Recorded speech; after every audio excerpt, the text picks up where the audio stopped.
Tihei Mauri ora. Tu taua mai I runga, tu taua mai I raro. Tu taua mai I roto, tu taua mai I waho. Kia tau ai te Māori tū, te Māori ora, ki te katoa. Haumi e, hui e, Tāki e. Ka pai.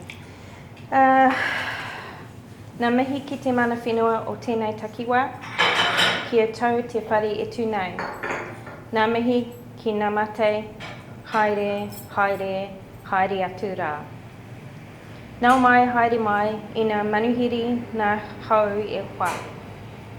E rangatira, manuhiri.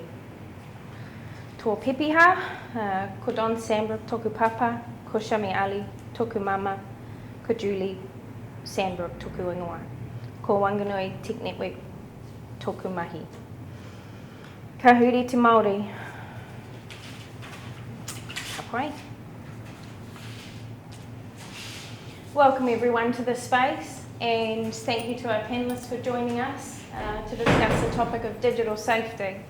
I'm very excited to have us all here and have this opportunity to share information on this important topic. With us today we have Aleisha Amohia from Catalyst, our technical lead from Catalyst. We have Amokura Panoho and Alison Mau. I'll just give a brief intro on our wonderful speakers, then I'll hand it over to the panellists.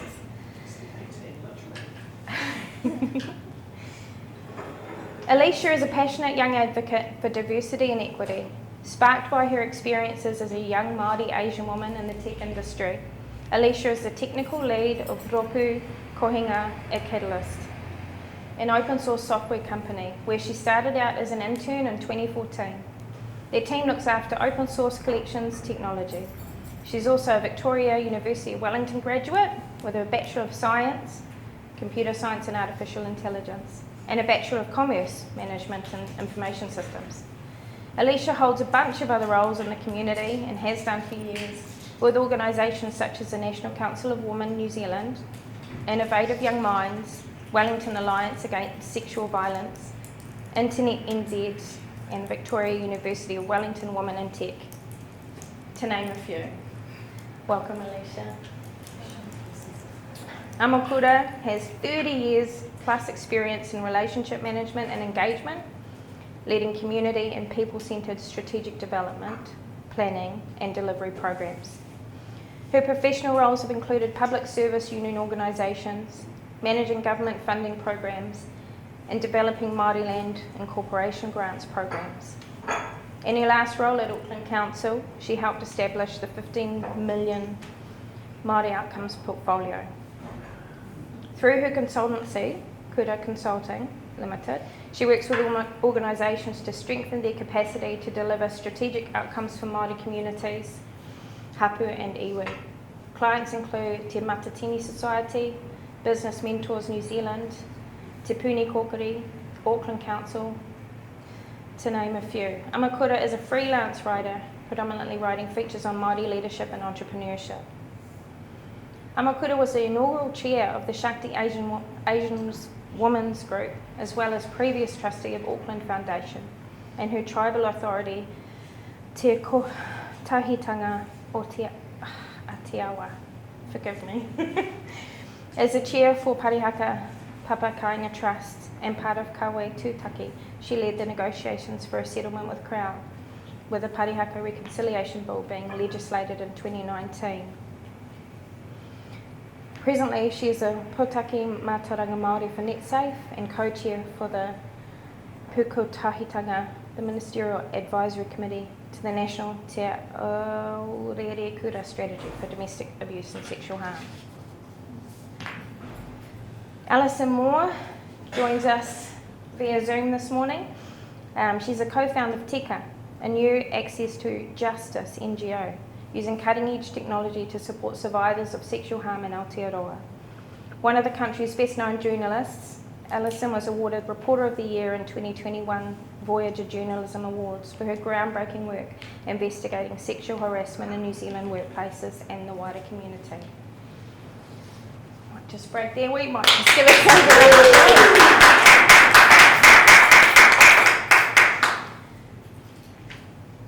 I'll be passing over to Amokura to share with us her content, and then we'll move through Aleisha and Alison. Kia ora.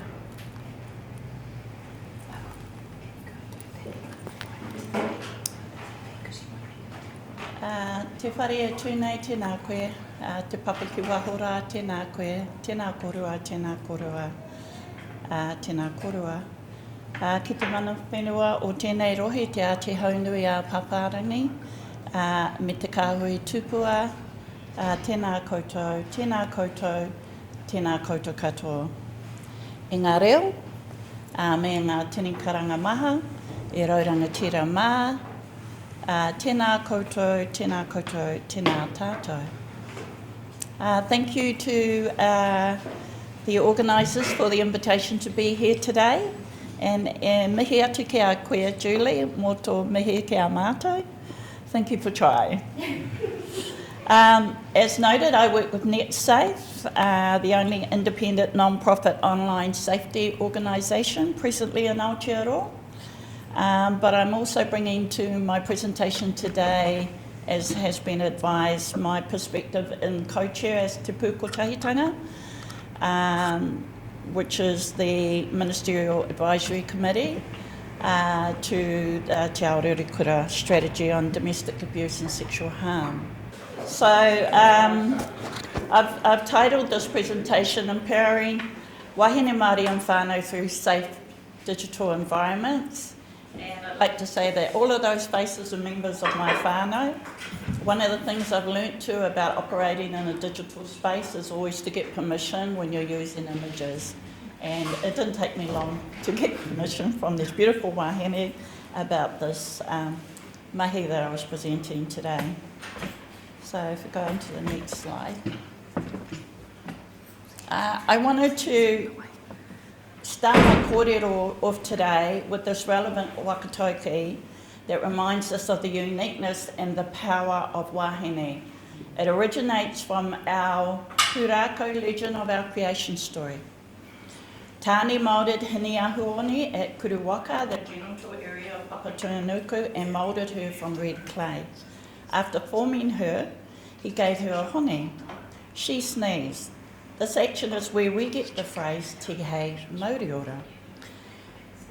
Tihei, the sneeze, the life force, the invisible rope that holds your wairua to the body. Our Māori is the life force, the invisible rope that holds your wairua to the body, and ora, to be alive, to be well. So we were made from the flesh of our wahine and who sustains all life. When she is sick, we are sick. When she is well, we are well. And it's the importance of this wakatoki for this kōrero. So I'm going to be throwing at you quite a lot of information, and I'm appreciative I've got a little bit more time to do that, not lost too much time, because there's a lot of information to tell you. In reality, the colonial depictions of wahine Māori were often exoticised and sexualised, reinforcing harmful stereotypes that persist today. And misogyny, discrimination and racist behaviour towards Māori women is nothing new. There's many examples over the last 160 years of how we've been portrayed in the media and online. But online misogyny needs to be recognised as deeply intertwined with historical and cultural perspectives of wahine Māori. Oh, sorry, if we could go back. These perspectives have been shaped and reinforced by colonial narratives and continue to influence the treatment of wahine Māori today.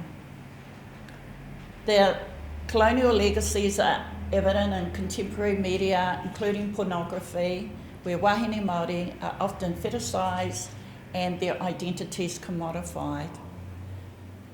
In 2019, Māori was the most searched term on Pornhub in New Zealand, highlighting a continued fetishisation of wahine Māori. But if you look at this cartoon caricature that was used by Radio New Zealand and printed by the Taxpayers Union, I was deeply upset and offended by this, that they felt enabled with this publication to dehumanise and make a target of disgust of Nanaia Mahuta because they had disagreed with her approach to managing our water systems. This is just one of the many examples in our mainstream media, especially print.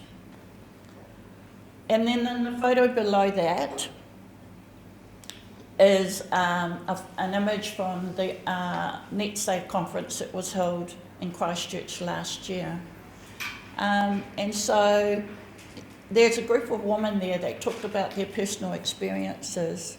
And it was really important for me to be able to demonstrate to that audience, that was a global audience, international audience, that on addressing online misogyny requires acknowledgement of the historical context of which Māori women have been perceived through the generations. So efforts to enhance online safety for wahine Māori must consider these deep-rooted issues and work towards decolonising digital spaces. And one of the young women in there talked about how, to this day, she is still struggling to get an image of her and her sister that was put out without their permission on Facebook, that is still on a international porn site. And it was wonderful that we had a human rights lawyer in the audience who came and personally approached him afterwards and is picking up that issue. So if we move to the next slide, I think it's really important to bring into this whakatauki. Ko te pai tawhiti whaia ki a tata, ko te pai tata whakamaua ki a tina. Seek out the distant horizons and cherish those that you attain. So though my presentation is going to highlight online harm and the tools that have evolved to hurt and attempt to disempower wahine Māori, we wahine Māori still recognise that new technologies are important to our evolution as a people, both culturally, socially, economically and even spiritually.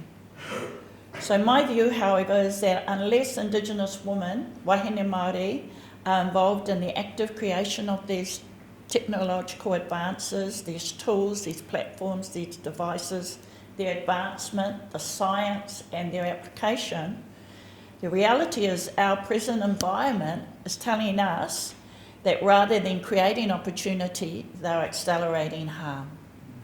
And we are not seeing the benefits as a consequence of that.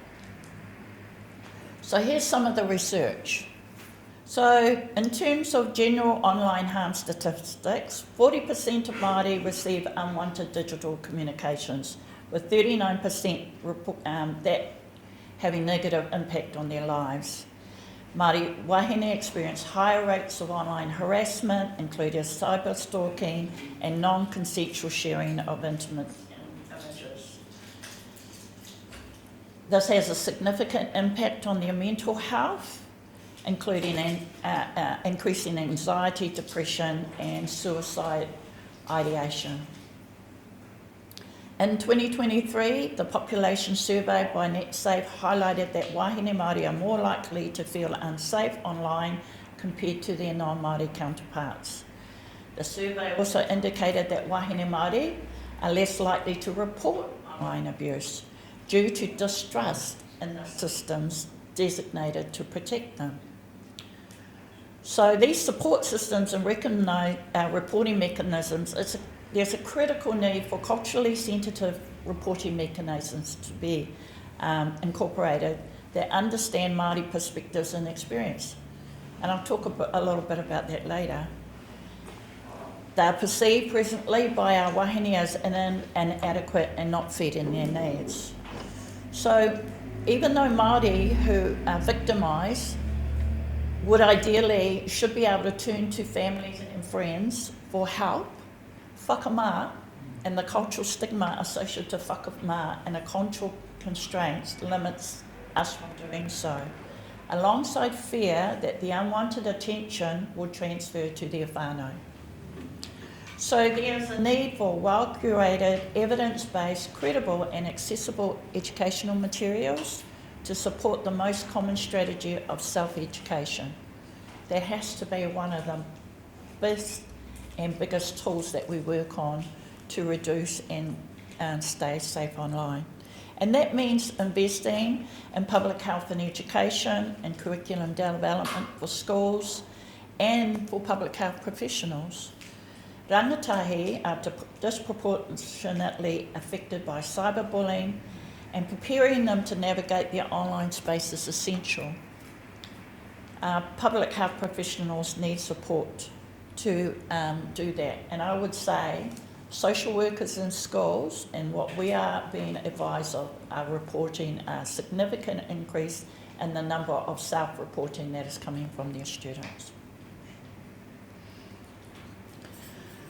So now that we have these technological advances that have permeated into our daily lives, and for the generations to come, they will interact with them in a way that we can't yet imagine.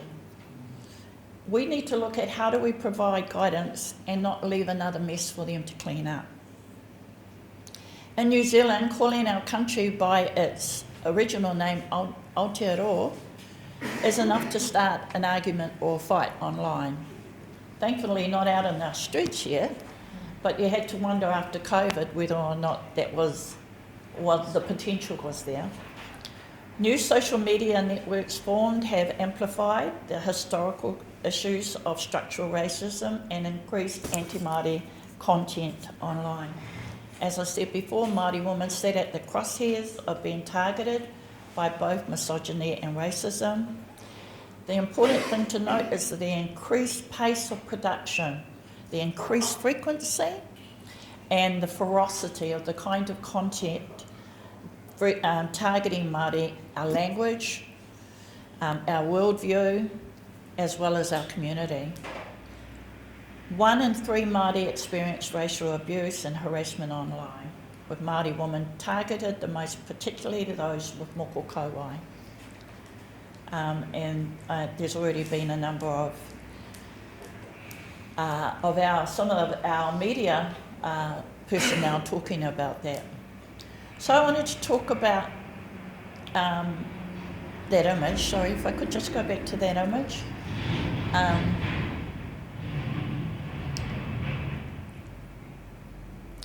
This image is of my granddaughter.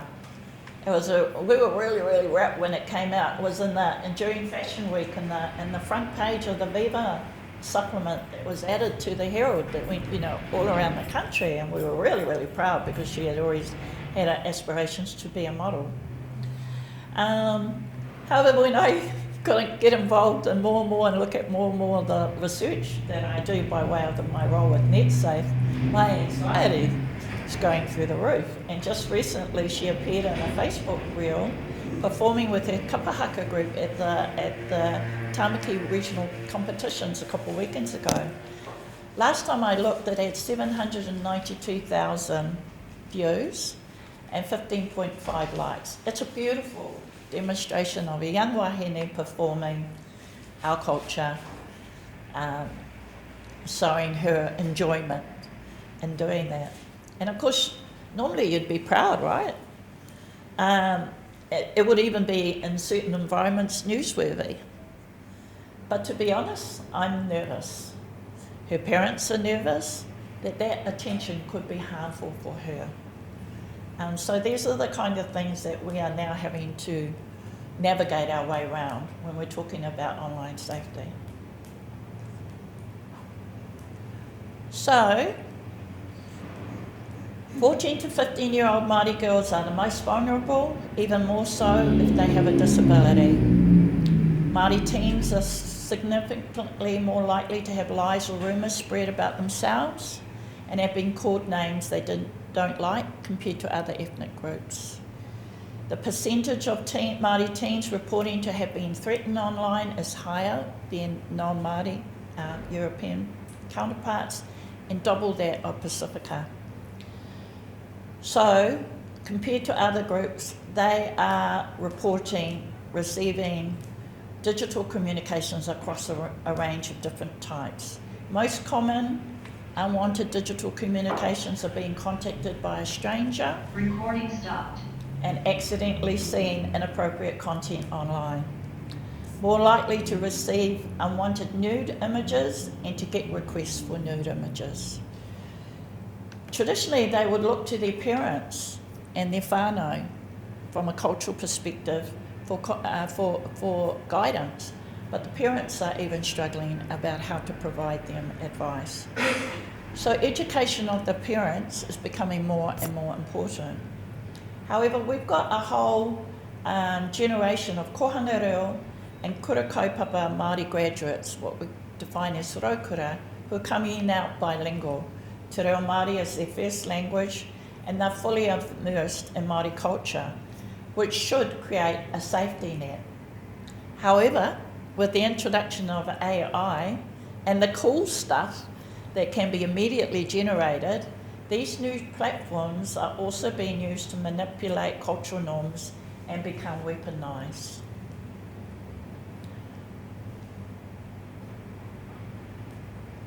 So I'm using these two reports to reference to some of the data that has been due, because they highlight two key things. Technology is frequently being weaponised against women, and in particular Māori women. Well, however, Māori women are a growing demographic for this country. If we do not reduce digital online harm for them, then the problem will become a major impediment, not just for them, but for the growth and well-being of our nation.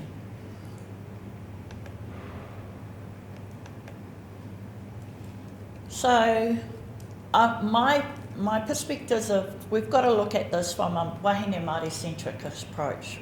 Why? Because the evidence tells us it's important. In terms of the Women's Refuge report, over 80% of refuge clients have experienced digital abuse through their phones and other technologies. Perpetrators use technology to monitor and control victims, severely restrict their freedom and safety. However, supporting victims of digital abuse requires understanding the specific risks and tactics used, and that is knowing where technology can be of benefit to the victims. Because even though it's often misused by perpetrators, it becomes a crucial tool for victims in their safety, in their daily lives and safety. So, and that means gathering and storing evidence of abuse, such as screenshots and recordings. So the advocacy that we need to improve on needs to focus on ensuring victims can use technology freely and safely without fear of further abuse. And that means helping them understand and manage their digital presence, advocating for them in legal contexts, and integrating digital abuse considerations into safety planning. And there is a heck of a lot of work that has to be done in that space, just in terms of improving our legislation in this country, especially around burden of proof.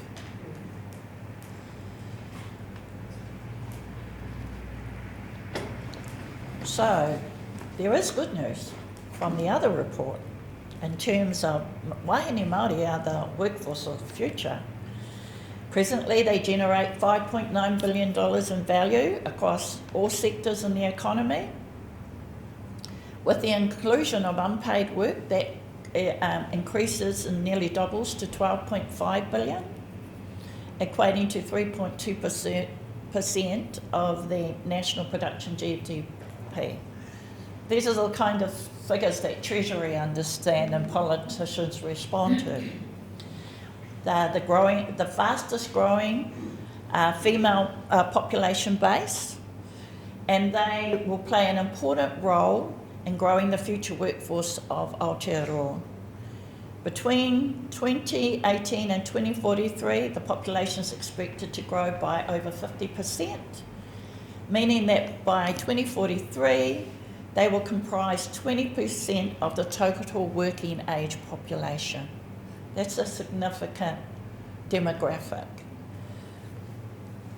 The important thing to note from the report is that their economic contribution is underpinned by strong leadership and cultural identity, stuff that they are being attacked for presently online. Māori women, however, are repositories of knowledge and drive the intergenerational transfer of knowledge, history, values and cultural traditions. And that's demonstrated in where they work. They are a large makeup, representing about 32% of the workforce within the social services sector. However, they still continue to this day to earn 20% less than non-Māori, though they have a larger responsibility for caring for their communities. So despite our continued position, we're still impacting. Despite our disadvantage, we're still having an impact, and we will continue to add value at a collective value level. And we could influence the economic and political agenda of this country, and what an incredible country we could all be part of if that was enabled. So the need to tackle online digital harm from a wahine Māori-centric approach is, it's not just important for wahine Māori, it's important for the well-being of our country. So some of the workforce issues that others may talk about throughout your Techweek is the underrepresentation of wahine Māori in technology-related fields, digital and financial literacy, impacts of unpaid work, financial constraints, cash flow issues, digital harm and online safety. So there's a lot of work going on in the area around, and that's what we're going to hear from later, in terms of Māori women participation in engineering and technology sectors. They,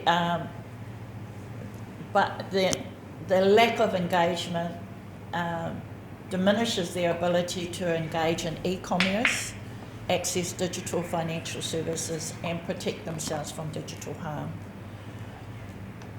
So Recording in progress. So the time spent on caregiving and community responsibility also limits their availability for work, paid work and skill development, including in the digital and technology sectors.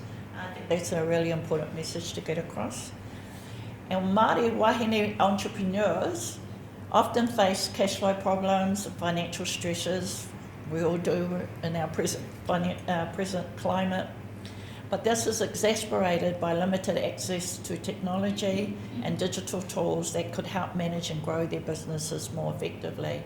So I showed you an image before of the woman that sat with me at the conference. And one of them was the Chief Executive of Māori Women's Development Incorporation that provide low interest loans to Māori women-owned businesses. And they had reported in the upsurge since COVID on the number of Māori women who have online businesses has been significant. However, the impact of online abuse on their businesses is also having an extremely negative result. So one really bad Google review will make it very, very hard for that woman, even if it's not justified, to get that removed. So the conversations that we are trying to facilitate with our major platforms and their obligations and responsibilities to what gets posted on their platforms becomes really important in this conversation. So what are we going to do?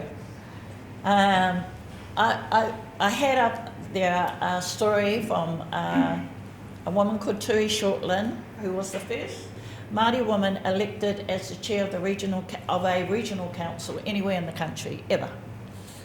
She's from Ngāti Hine, Ngāti Wai, Te Rarawa.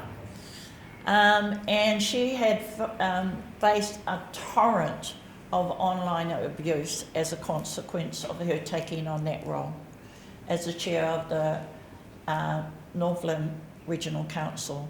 So in May of last year, she posted a statement which she gave me permission to use, but I'll only read out, highlight some key points, and I quote, "Imagine taking on a role that involves serving your community, dedicating yourself to a cause you believe in.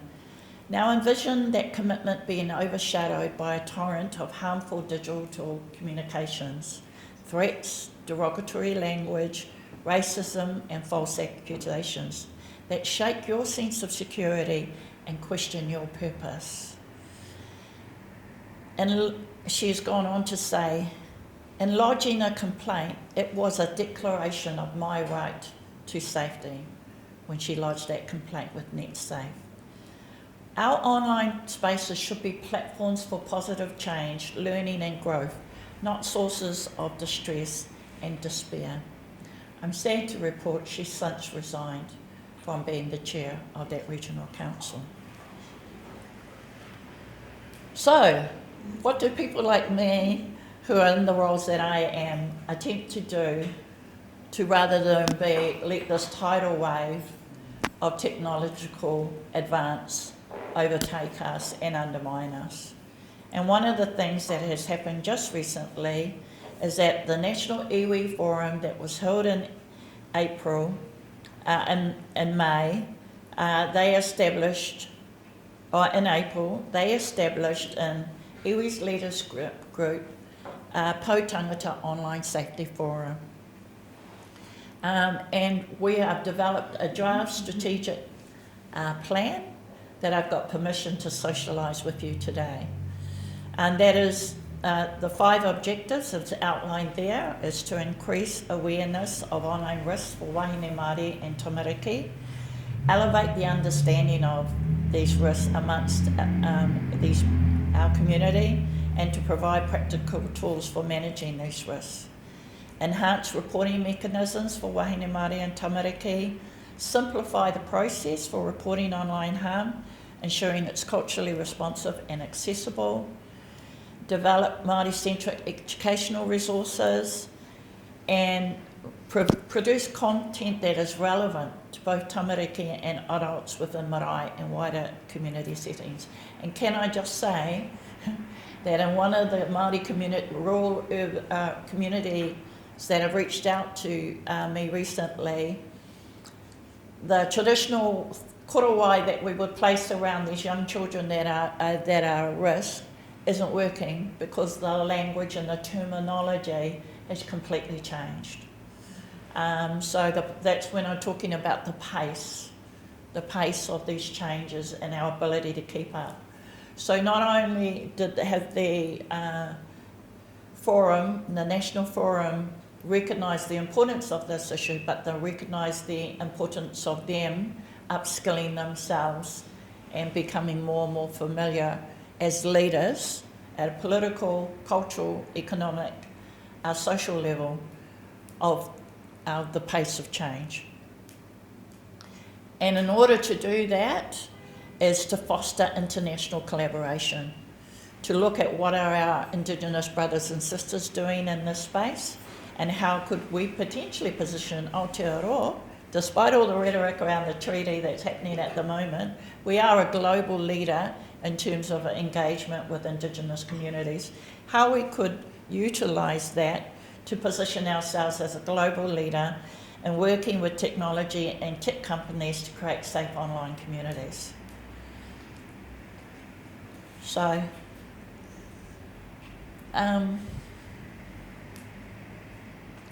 I think I'll go ahead a bit forward to the legislative frameworks and gaps.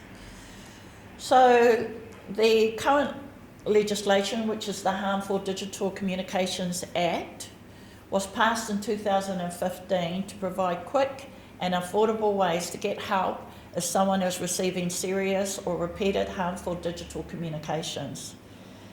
The Act, ironically, stemmed out of the infamous Roastbusters case that came into the public eye. but there are two arms under the Act. There's the civil arm, in which Netsafe is the approved appointed agency to receive complaints from the general public, and then there's the criminal arm, which is the police and the chief coroner. The limitations of the existing legislation includes its focus on individuals, and that's where it marginalises Māori engagement.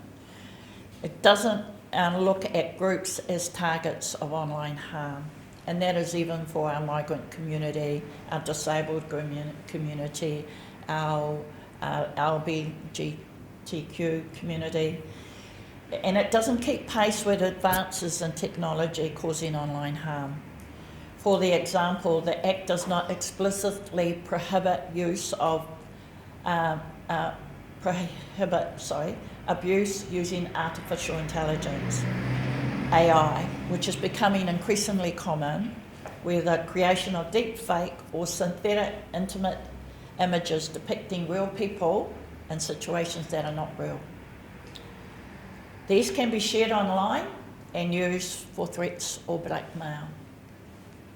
And unfortunately, we are going to see more and more people harmed, and suicide becoming the window in which they want to get themselves out of those situations. And I think the other important thing that I'm finding working with Netsafe is how do we develop communications that work at that younger generation's age. And I'd really encourage you to go online and look at Hector's World, which is an online cartoon animation series geared towards the 5 to 10-year-olds. And there are great teaching resources and great parenting resources. We're still working on translating those into Te Reo Māori resources. So, nearly there, folks.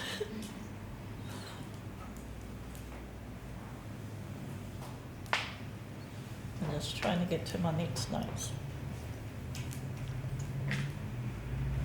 Oh, what's happened to my last one?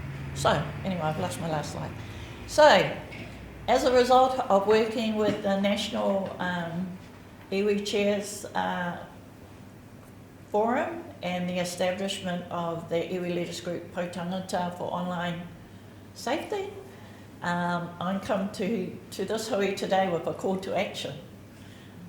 Because you are going to see more of an amplification of these issues in these Māori environments, and we would encourage you to support those initiatives and participate in those hui.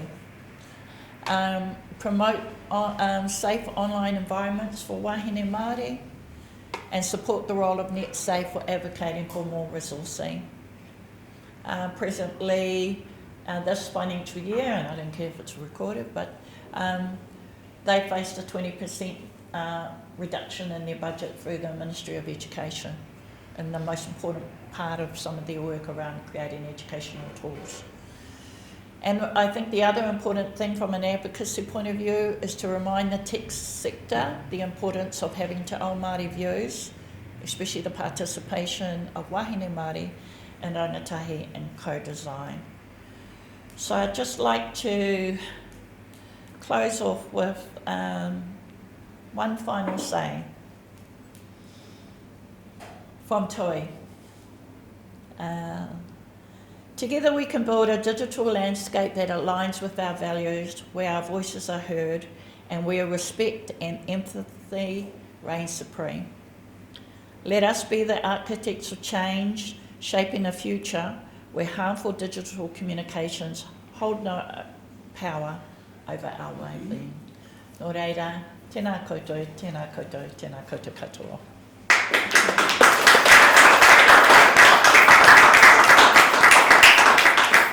And thank you for your attention. I'll take questions later if that's all right, because I've been talking quite a lot.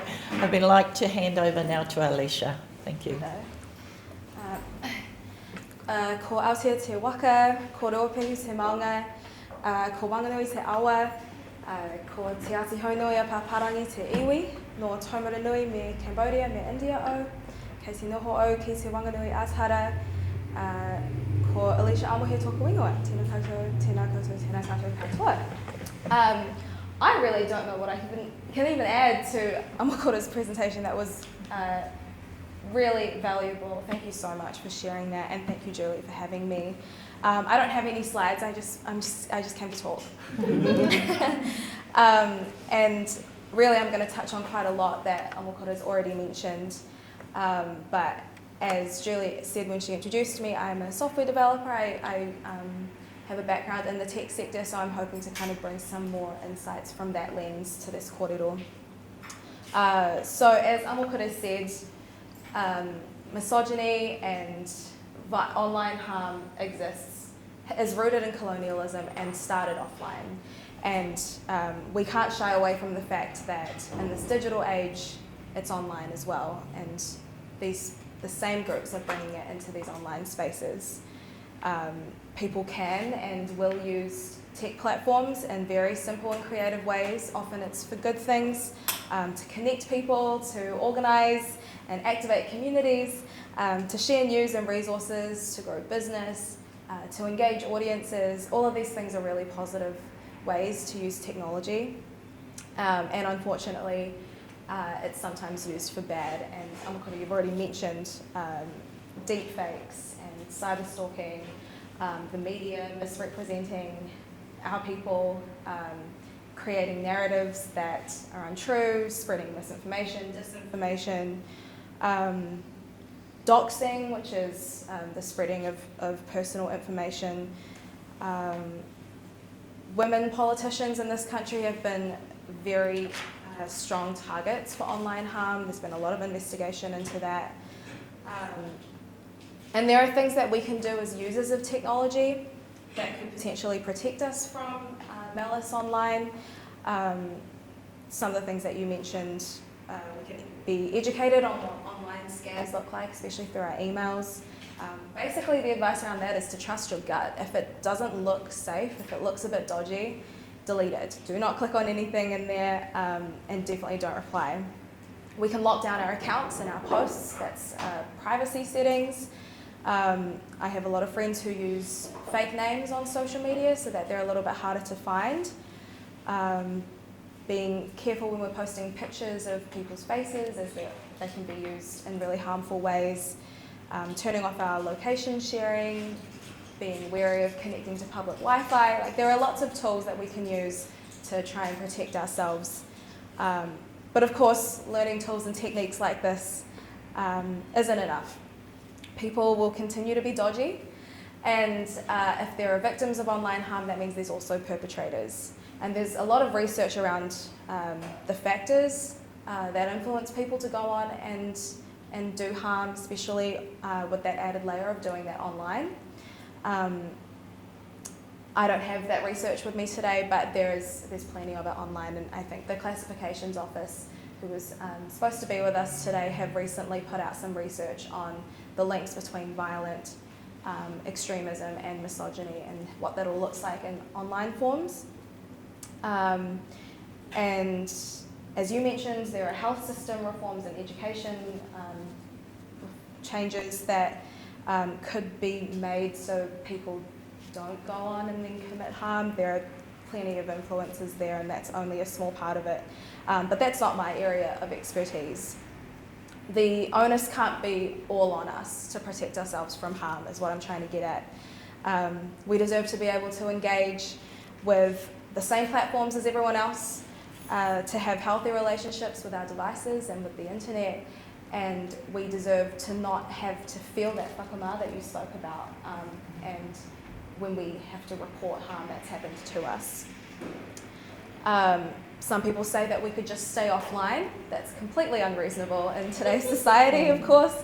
You can't operate today without an email address. You might be less likely to find work or even be chosen for a rental property if people can't verify who you are by searching you up on social media. Today's life depends on the internet. That's just a fact that we have to be accepting of and prepare for. And what I can then take from that is that I believe the tech industry has a responsibility to make sure all people can engage safely and freely with the internet. and to make it harder for people to use their platforms to do harm. So there are a number of ways that tech companies currently do that. Content moderation is one, and that's one that people are a little bit more familiar with, to stop harmful content from being spread. Obviously, there are some fine lines to this. Harm has different definitions in different cultures and countries. And on the other side of it, people are known to misuse reporting features. So we need to make sure, we as in the tech sector, need to make sure that our moderation processes are fair and robust and culturally aware. Another way tech companies can protect their users is by following good data principles. So what data are we asking of our users? How are we going to use it? How will we then store it? And while we're storing it, who has access to it? Did the user consent to us collecting all of this and consent to us storing it in this place? Can they revoke their consent and take their data back out? Is it still their data, or are they essentially signing over ownership of that by signing up to our platform? What algorithms will that data be fed through? What machines are learning from it? These are questions that if tech companies are handling people's data, they need to ask themselves to be responsible actors in this sector. But at the end of it, and you did touch on this around having people in tech who understand these things, to ensure that tech platforms put safety and people and ethics at their heart is by diversifying our tech sector. The tech industry is overwhelmingly male-dominated, and to put it simply, that means that the patriarchy has been built into our technology. It's built into our internet, into our social media. It's built into the decision-making around funding. It's built into the decision-making around algorithms and what gets shown to you on your feed. Developers can't help but build their assumptions into what they're building. They put their experiences into the solutions we use every day.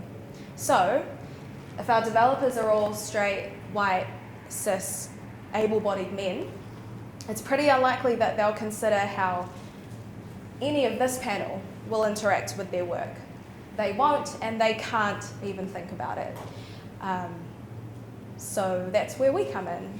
So diverse teams, there's so much research on how diverse teams will lead to better innovation and creativity and problem solving. I feel like that goes without saying.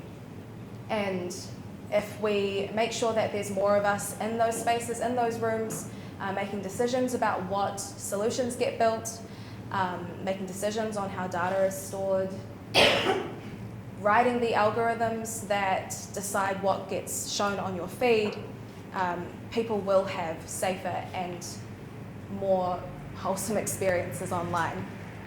Women bring more than our experience to our work. We bring a different way of thinking. It's not natural for men to ask, should we even be building that thing? And that's something I talk a lot about when I present to tech audiences, is like, just because we can doesn't mean we should. A few ways that we can diversify our tech sector. The main thing is to start as early as possible. So there are a number of programs at the moment that help to bring young people, especially rangatahi, especially girls, into the tech sector. One of the organisations I belong to is called Innovative Young Minds, and they run a number of programs to introduce girls to science, tech, engineering, maths and manufacturing role models and employers. The company where I work, Catalyst, has previously run academies for high school students to learn about open source tools and to meet people working on open source projects. The tech sector has a real opportunity here to build infrastructure that invites new ideas into their companies. Diversity is good for business, and while it's a bit icky to sell it that way, it also means that there is no excuse. So that's what I came here to say. Thank you so much for listening. And I am really excited to pass on to Ali, who is going to talk about how tech solutions can actually be built to support women, especially in the area of violence. Kia ora.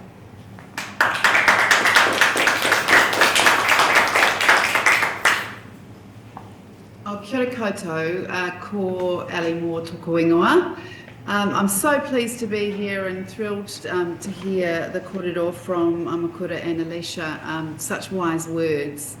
It's always a bit difficult going last, especially after such brilliant presentations. I hope you can all hear me clearly. Yes. What I'm going to talk about is, well, it feeds in quite clearly, and you recognise that when as we go along, but feeds in quite clearly to what our other presenters were saying, but comes at it from a slightly different angle, from the development of a new tech platform for good that will hopefully address harm, both in the real world and online, by using tech. So I'm going to run my own tech here today. Fingers crossed, let's hope it works. Awesome. So what I'm here to talk about really is to answer that very question in front of you. It's a burning question about one of society's most difficult and distressing problems. What if tech could help solve sexual assault and harassment? We think the answer is an absolutely resounding yes. So what is Tika? Well, we're very proud of our name, first of all. Tika means truth and justice and fairness as a kupu from Te Ao Māori. That has been gifted to us by Te Tora Whiria Te Reo Māori, and we're really proud of it because we feel that it describes our kaupapa very clearly. And the kete weave that you see before you, which is part of our branding, brings together the singular strands to create a collective strength, and that's what we're really all about. I will tell you more about how Tika will work in just a second, but first, why is it so badly needed and why us? Well, in 2017 and in 2018, you'll remember sexual harassment in the workplace became a global conversation through the explosion of the Me Too movement. And at that time, my Tika co-founder, who's a barrister, Zoe Lawton, and I began raising awareness of the issue here in Aotearoa, New Zealand, telling victim survivor stories through our very different channels, but we were doing essentially the same thing. In my case, it was through the #MeTooNZ project I set up at Stuff, which is New Zealand's largest media platform. And for Zoe, the online platform that she set up for legal sector workers. Now, both of those projects led to significant change in their respective areas or sectors of media and the law. But we were expecting something a little bit more to happen, and I'll go into details of how and why it didn't and what we're doing about it in a second. You may be familiar with this statistic, though. 3 in every 10 New Zealanders experience sexual harm at some point in their lives. Now, when we talk about sexual harm, we're using that particular phraseology to recognise all kinds of sexual harm, including everything from assault through harassment and specifically including online harm as well. So that's why we use that phraseology. And as thought leaders in this space, you know, over the past 5 years, what really stunned Zoe and I was that after all the awareness raising of the past few years, after all the people who really bravely allowed both of us to publish their stories, often without any expectation for themselves, but in the hope that they could help create a safer Aotearoa with systemic change, after all that, 92% of that harm, 93% of that harm, whether it's assault, harassment, abuse, or online harm, goes entirely unreported. And this is another thing that shocked us to the back teeth. Those statistics have not moved more than about 1% in the past decade. In fact, they've recently fallen 1%. So why is that the case? What is it that keeps reporting rates so very low? Or put another way, what are the barriers that people are facing? After all, anybody who wants to can walk into a police station and report the harm that has been done to them, but they don't. And I'm talking about the criminal sense there, obviously, but they don't. So why is that? Well, we've discovered that the main reasons are systemic and societal, and yet really real for survivors. They feel isolated, often deliberately, by their perpetrator, who benefits from their ongoing silence and then goes on to harm other people. They don't think they'll be believed, and you'd have to admit that society's long history of blaming and disbelieving victims, survivors, shows that they're absolutely right about that. They might not be believed. They don't feel confident about navigating the legal system alone, and more often than not, if they wanted to take a civil case, which is not an avenue that's very much used here in Aotearoa, but is open to them. If they wanted to do that, they can't afford a lawyer. Very few of us could. And crucially, right at the top there, they're confused about what kind of sexual conduct is illegal and what is not. And I just want to refer back to what Amokura was saying about the need for, the crucial need for a public health style information campaign. We are hoping that with enough support, Tika will be able to play a part in exactly that. At the bottom of that slide you're looking at is a really powerful counterpoint. The primary reason that people do decide to report is not a reason that's focused on themselves at all. Instead, they're worried that a similar thing might happen to somebody else. Now, this is something I heard over and over again when I was investigating cases at Stuff, and I want to share just one of those stories with you. I have the victim survivor's permission to do that, which is, of course, very important.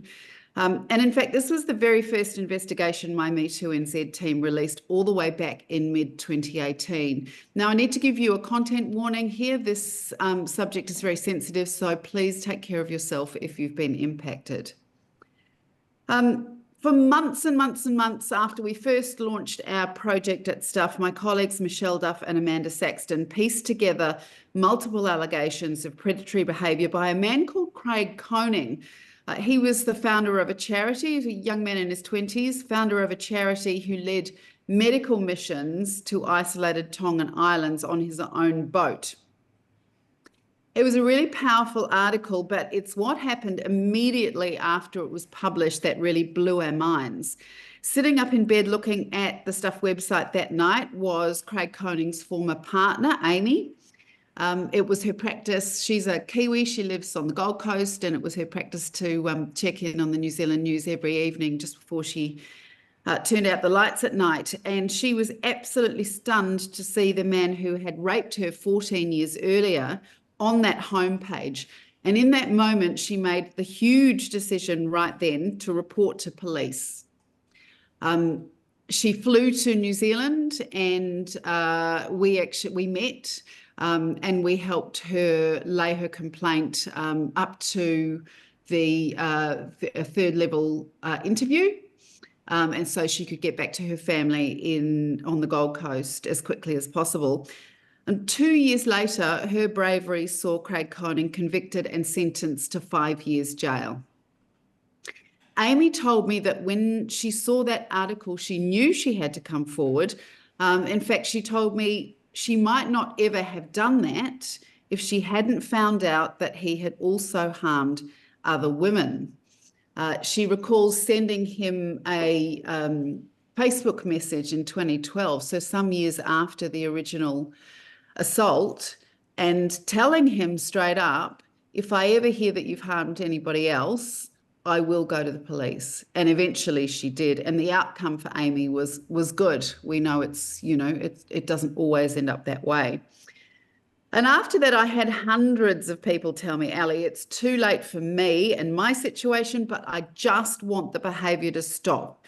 In many cases, the perpetrators were still in those jobs, teaching in those schools and universities, or coaching in those sports teams, and their behaviour, we know, was continuing, creating new victims. And those are the cases that became a priority for us to investigate.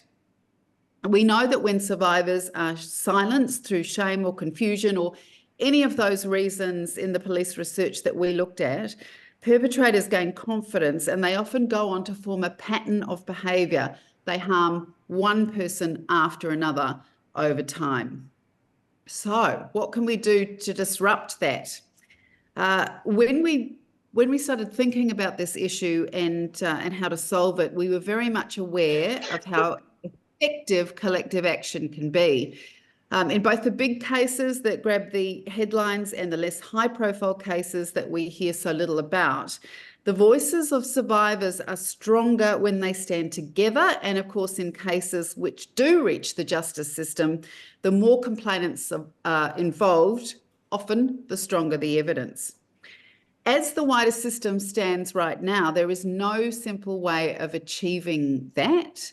In the Mama Hooch example, which you'll probably all remember, it took 5 years for police to find the more than 20 young women who eventually formed the police's case against the Jazz brothers. And I'm not criticising the police work done in that case, but the amount of time it took from first report of drink spiking and sexual assault at the Mama Hooch bar in Christchurch to the case that put the Jazz brothers behind bars was re-victimising in itself for the survivors. We were convinced we could do something about that, something completely new that will harness the power of technology to bust down those barriers and bring access to justice to groups of people who are keen and ready to stand together. So, what is Tika? Tika will be available nationwide. It will be the first of its kind here in Aotearoa, New Zealand. There is a system operating in the United States across the college system, which services around 20 million college students. It's called Callisto, if you want to have a look at it, Project Callisto. But our system is a little bit different because we're serving an entire country. It will use an LLM or AI, for those unfamiliar with that term, in a bespoke tech platform to match people who have been harmed by the same perpetrator, give them legal help and advice for free. So here's how it works. Anyone in New Zealand over the age of 16 will be able to register via a very simple web form with a few details about themselves and their perpetrator. Obviously, the more accurate the information they can give us, the better, as the idea is to identify cases where there is more than one person harmed by the same perpetrator. When they register, they will be given information and guidance on counselling and support options wherever they live in Aotearoa. They will also, and this is important, have created an immediate lawyer-client privileged relationship, which is an important feature in keeping their information safe and secure. It means nobody can search that information. In the background and aided by AI, the platform will then look for a match with others who've given details of the same perpetrator.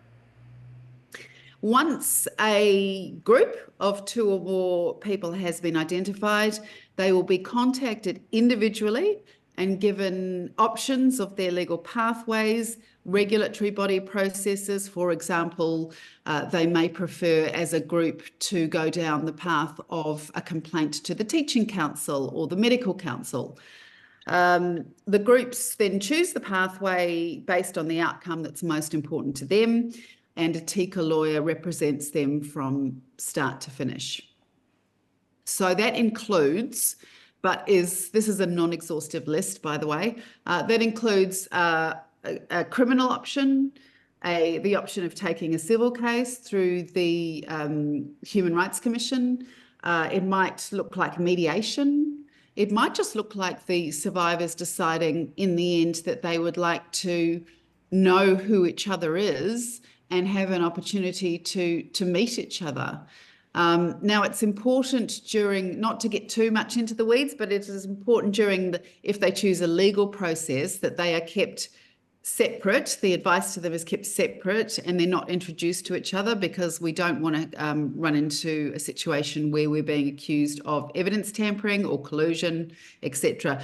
But for some victim survivors, they just want to know they're not alone.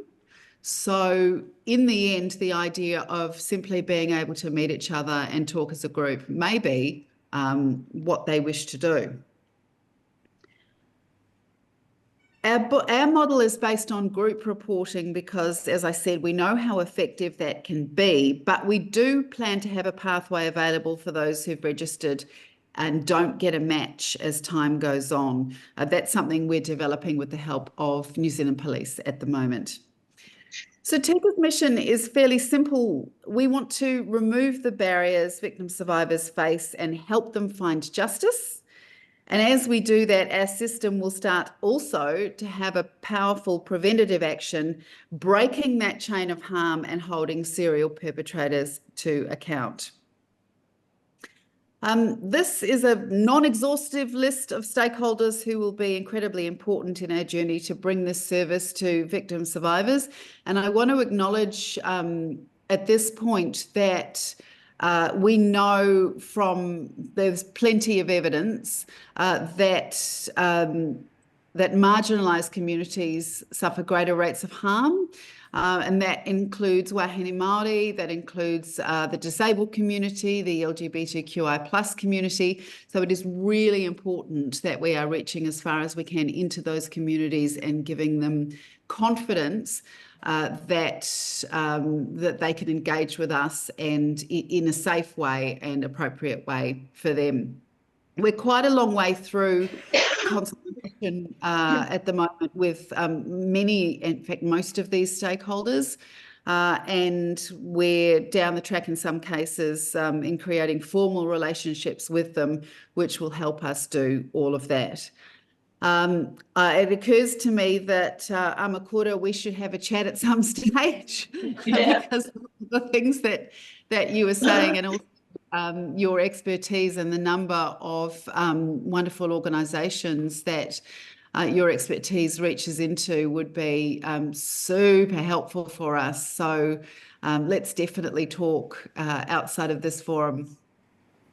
That is a very quick run through of what Tika is. I realise that may be some significant questions. This is a very brief sprint through quite a complex project that is probably 7 or 8 months away from launch. We're at the stage now where we're trying to find seed funding to get this off the ground, to build the platform, which is currently at proof of concept stage, which is really exciting. So if anybody in the room knows of individuals or organisations that would be keen to back us, just let me know. And thank you for the opportunity, everybody, for speaking today. Ngā mihi.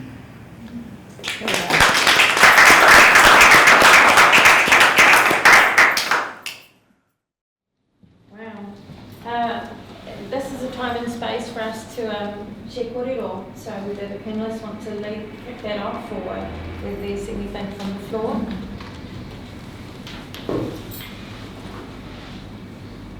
Okay, I'm going to go. There's so many amazing things that I've picked up on, and one of the things I wanted to make comment on was around increasing engagement of and minority representation in software development for the future.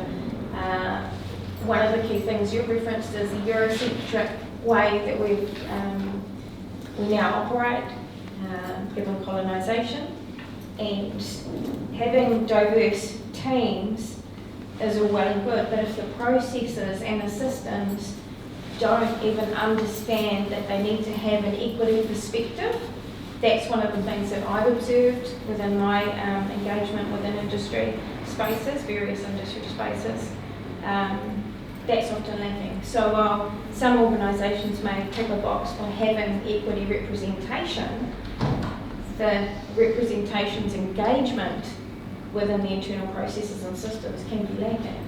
So I'm curious, maybe if I just hand this to you, Aleisha, is that something that you have seen or you're conscious of when you're in those tech spaces and building something? Is it something I've seen as a big gap, that the way that something is built doesn't necessarily engage the right stakeholders up front to ensure that equity is considered within the building? Yeah, it's totally true. I think it's a bit of a myth that there aren't enough women interested in tech at that first level, and then that there's not enough Māori. There's plenty of us. We've got our own communities, we're all over the place. There's so many women in tech meetups. There's Te Hapori Matahiko for the Māori tech community. Fibre Whale does amazing things with the Pacific tech community. We are very much out there and looking for work that makes us feel good about getting involved in. I think that many tech companies don't quite have the right formula yet. It's not enough to invite people from marginalised communities into your space and expect them to just like fix the problem by being there. Actually, we've often been hired to do a job, and it's not to fix the internal culture of the company or to make the products that we're building more culturally aware. So that's often why people then leave. But there are yes, so it's very much a problem. I think that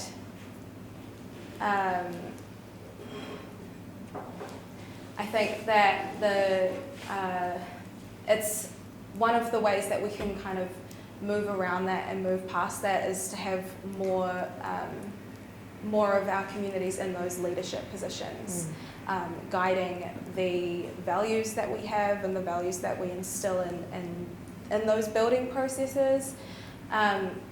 Something I really like about working in open source software is that it by nature has a lot of the values that we also have in Te Ao Māori. So when I'm developing, when I'm building the projects that I work on, I feel quite close to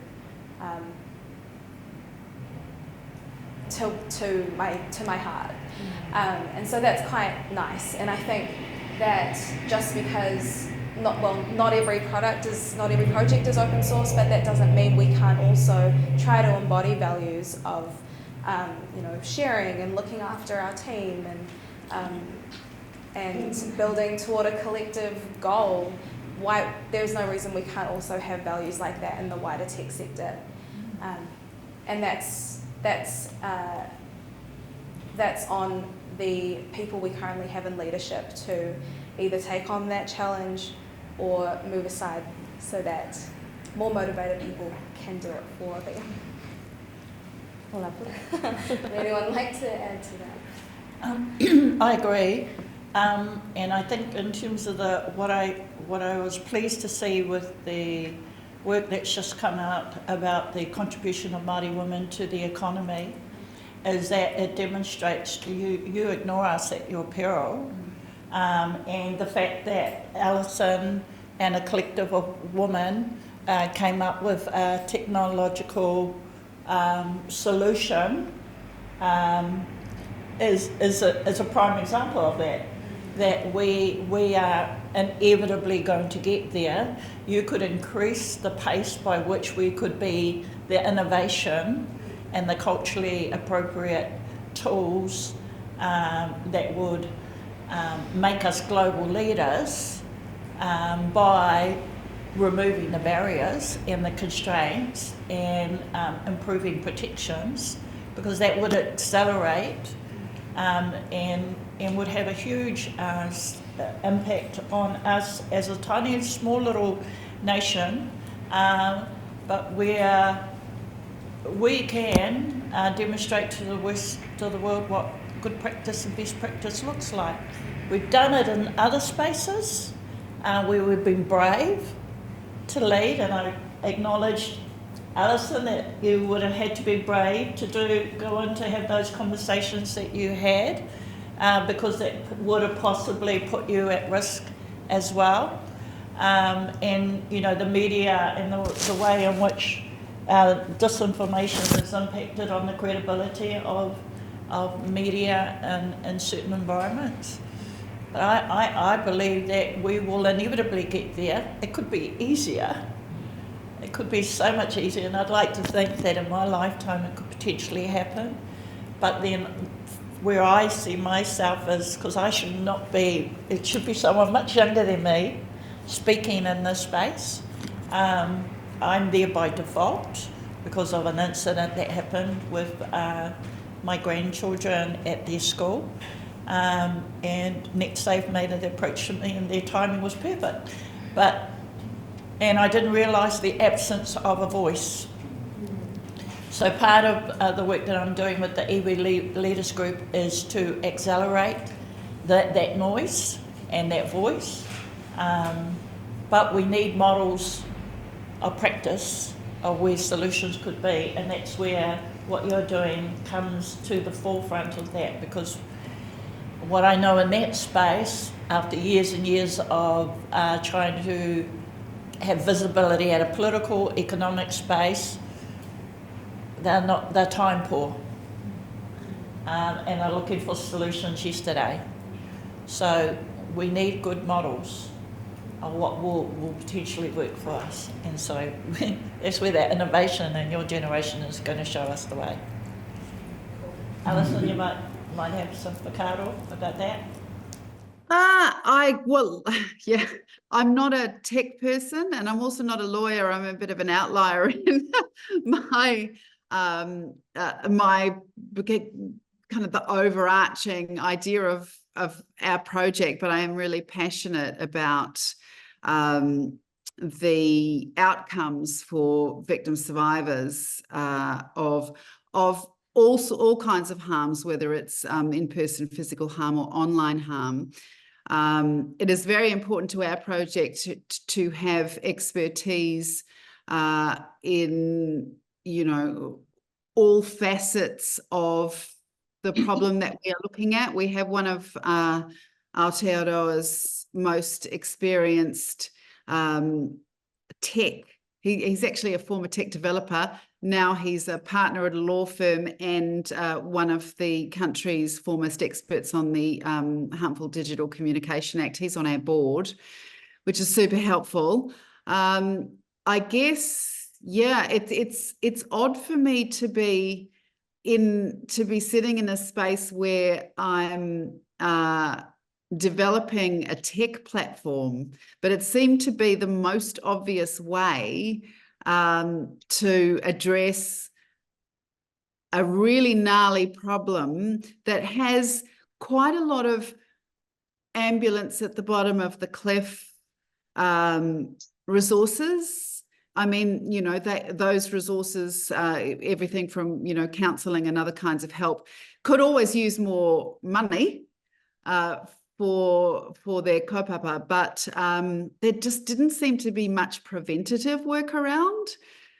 So I was, you know, I've been on a steep learning curve in terms of the tech, and we've got wonderful people working on that, but I certainly wouldn't call myself an expert. It's been really wonderful listening to both of you, wahine, talk about that. Can I just add to that what you and your team have done with Tika is recognise that there was a problem in the community, gather people who are involved in that, often at like that ground level, and come to a decision that tech was, a tech platform was the solution for that. And now you're finding more people who are working closely to those areas to develop this. And I think that is, that speaks to exactly what I was saying before around should we even build this thing. When you bring together people, when a solution is community driven, then it brings the right people together, it brings diverse people together, and it has a goal at the end that is for the people and is for good, rather than innovation for innovation's sake. You know, you didn't start with, we need a tech thing to solve some problem around sexual violence. You were like, there is this problem, and these are the people it's harming, how can we address it? And that's how you landed on Tika. And so that's the process that I would encourage other innovators and entrepreneurs to take on. Yeah, sure. I have a question. It's about education and about young people at secondary school. Is there any thought or ideas about getting through to them? And, you know, I mean, in National Council Room, we've made 2 very good webinars that have been out and about, and they ought to go to schools, but I suspect that the curriculum of schools don't involve that sort of thing. But I just wondering if there's any. Well, Alison, you might have be aware that what the ecosystem looks like in terms of online harm is messy. There is not one minister who has picked it up. It sits in different ministerial portfolios, everything from the Classifications Act to the enforcement element to the information, all in different portfolios. There's not one minister responsible for this. So that's why elevating it to the iwi, the National Iwi Forum was really important, because they have that regular dialogue with ministers at that level, and so they're aware of it. The issue is not for it to just turn into a talk fest, and for it to be seen as influencing votes later on down for the next election. But yeah, that's where we need leadership. We need advocacy. We need somebody brave to champion these issues. Like, you know, like someone like Ellie and Aleisha over here. I am finding myself more and more in that space by default. I didn't plan to be there. I planned to be the broker for those engagements, but finding there was an absence of a wahine Māori voice. And so there's been an acceleration of Māori voices within STEM, and it's been wonderful, but I still notice, and I'm at an age now where I can make a noise about it, I still notice that the Māori male voice will usurp that of the wahine voice, and then that becomes a prominent voice within the international discourse with Indigenous communities. And that's not a good place for us to be, because it is promulgating the thing about innovation for the sake of innovation, rather than about looking at it from the well-being of the whānau and the community, and going from that perspective. So different drivers. But yeah, there's a lot more, and one of the last pieces of changes to the legislation was around the burden. There is more support now for victims of abuse, sexual harm or domestic abuse, that Kiritapu Ellen was able to enforce when she was a minister, in terms of legal advice and support that's available to you around burden of proof. But in the online space, this is where it becomes really, really incredible, and I really immediately see the benefits of that, because you're looking for the common themes. So they'll develop the algorithms of their own, won't they? Because there'll be common themes that'll come through that'll be able to identify perpetrators' behaviours. And I didn't know this stuff 5 months ago. I wouldn't have had no clue about what that is. It would have been just a completely foreign thing for me to understand. But we need, in Australia and England, they are far more advanced in what they are doing at a legislative level than what we're doing here. We don't need to go and do a big, huge, what do they call them, Royal Commission or anything like that. The models and the proof of the value of those legislative changes, the evidence is there, just need some brave decision making to be made at a political level in our country. Just to add to that, what you were saying about all of the different portfolios that touch on these things, I don't think we have any policymakers No. or leaders that are equipped to regulate on how secondary school people are using their devices and interacting with online spaces. They have no idea how kids these days are using their phones. I think it's a waste of time to try and ban personal, and I'm speaking on behalf of myself, I'll just put that disclaimer out there. It's a waste of time to ban how people, any people, let alone children, are going to be using their devices in school. Like I said earlier, the way that we work and live and learn depends on technology. That's just the way that it is.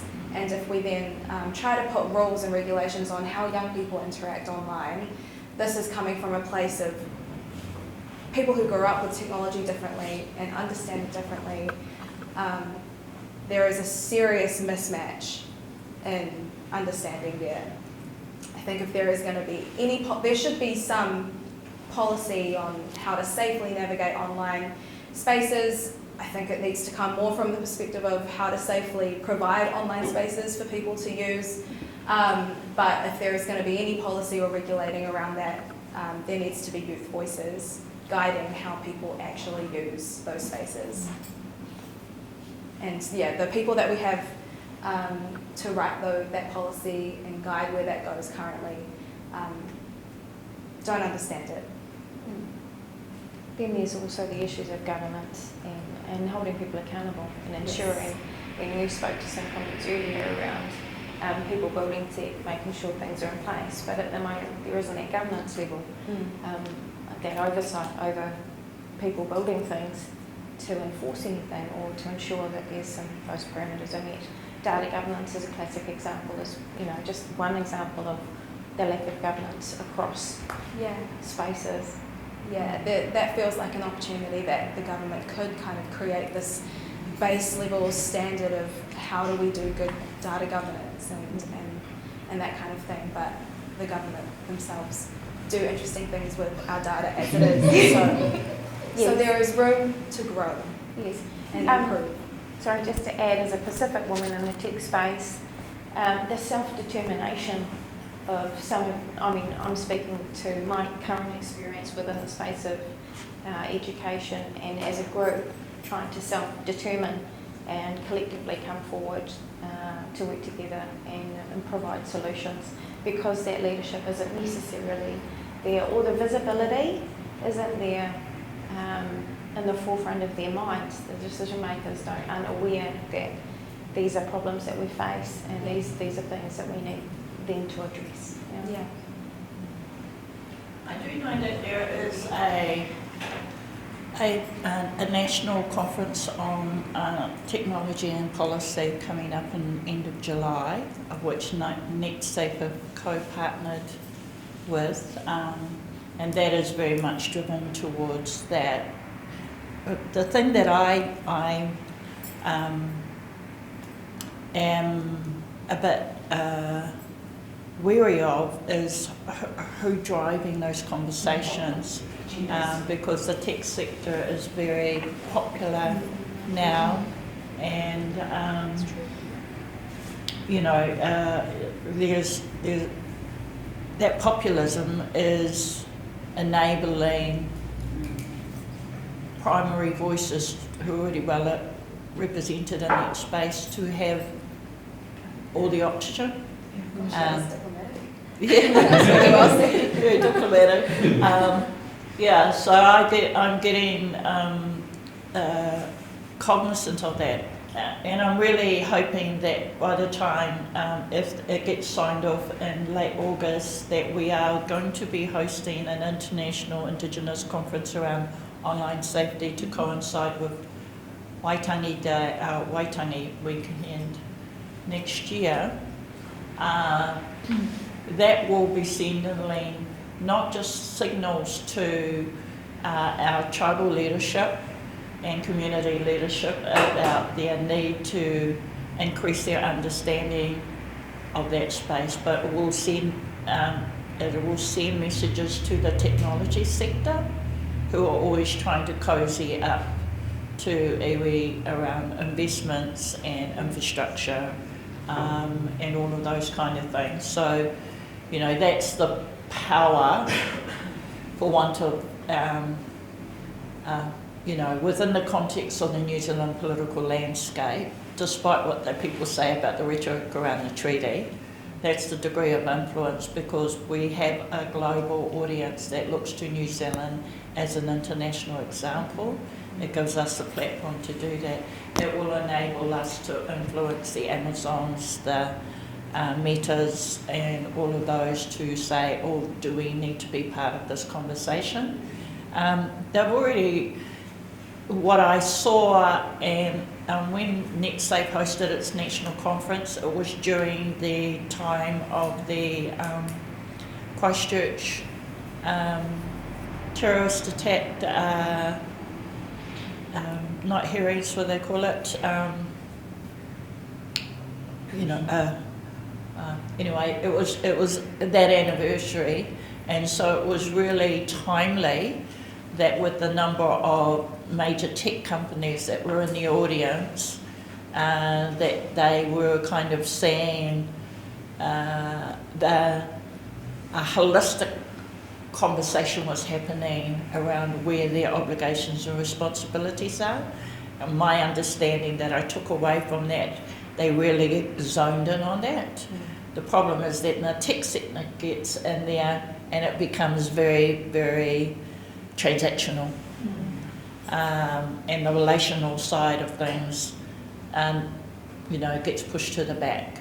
So that's why I appreciate the opportunities to having a platform like this to share this whakaaro. It's really important, and I look forward to further conversations and having a conversation with you too, Alison. Yeah. Thank you everyone for being here and being part of this. I'd just like to acknowledge all of our speakers and the contribution, the effort you've made to prepare for this, to show up on the day and deliver and share with us such rich information. And I look forward to working with all of you moving forward. And if we can extend these into more informative sessions moving forward, that would be amazing. Alison, sorry you're not here, but you have a little gift on its way to you, and I'd just like to present my guests here. Amokura, we'll start with you. A little gift from Glassworks, which is our local, one of our wonderful little crafty places, and some flowers. Thank you all.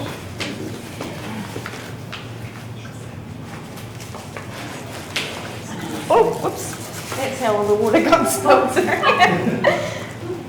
So there you go. Oh. Thank you so much.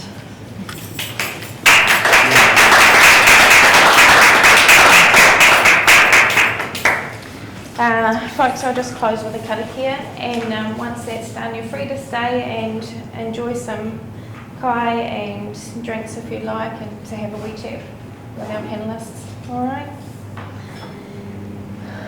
Kia tau ngā manakitanga a te mea ngaro. Kia runga ki tēnā. Ki tēnā o tātou ki mahia te hua makihikihi, kia toi te kupu, toi te mana, toi te aroha, toi te reo Māori, kia tuturu, kia whakamaua, kia tīna. Tīna. Umie, tai.